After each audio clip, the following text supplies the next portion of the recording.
नमस्कार मित्रों।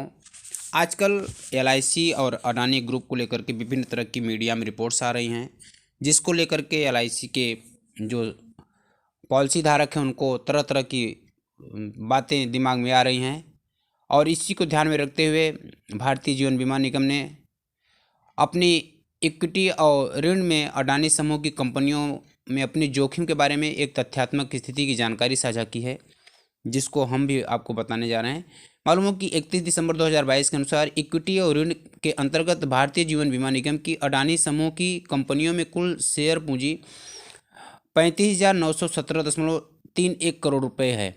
अडानी समूह की सभी कंपनियों में पिछले कई वर्षों में खरीदी गई इक्विटी का कुल क्रय मूल्य 30,127 करोड़ रुपए है और दिनांक 27 जनवरी 2023 को बाजार बंद होने तक बाजार मूल्य 56,142 करोड़ रुपए था।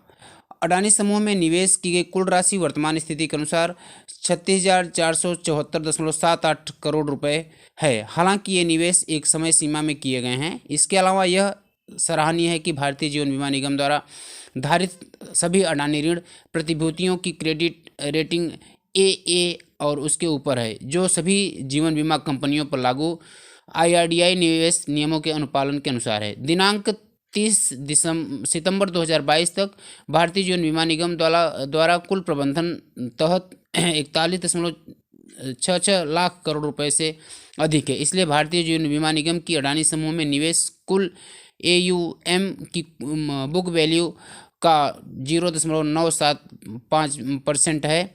और भारतीय जीवन बीमा निगम एक 66 साल पुराना प्रतिष्ठित और अस्थायी संस्थान है और लागू दिशा निर्देशों और विनियमों के अनुपालन में सख्त है और जो भी निवेश के ढांचे हैं उसको पालन किया जा रहा है। और यह भी ध्यान रखना महत्वपूर्ण है कि हालांकि संपत्ति का बाजार मूल्य किसी भी दशा में बदल सकता है और भारतीय जीवन बीमा निगम लंबी अवधि के दृष्टिकोण और विस्तृत उचित अध्ययन के आधार पर निवेश करता है।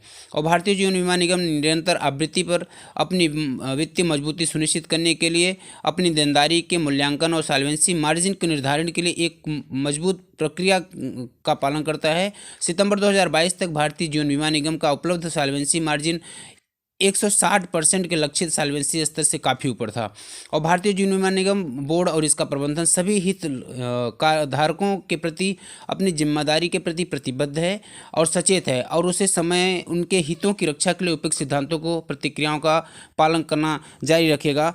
तो इस तरह जो LIC ने खुद आज एक प्रेस विज्ञप्ति जारी करके यह जानकारी दी है, जिससे कि लोगों में जो कन्फ्यूजन पैदा हुआ है, लोग आश्वस्त रहें कि LIC जो भी काम करती है वह सहज के करती है। इसलिए किसी भी तरह के भ्रम में, किसी भी तरह की मीडिया रिपोर्ट में या किसी के बहकावे में न आकर के LIC से लोग मन मोड़ें, क्योंकि LIC खुद देश की एक ऐसी कंपनी है जो देश के विकास में महत्वपूर्ण भूमिका निभाती है। इसलिए आप लोगों से निवेदन है कि आप किसी तरह के भ्रम या इस तरह के अफवाहों से बचे रहें।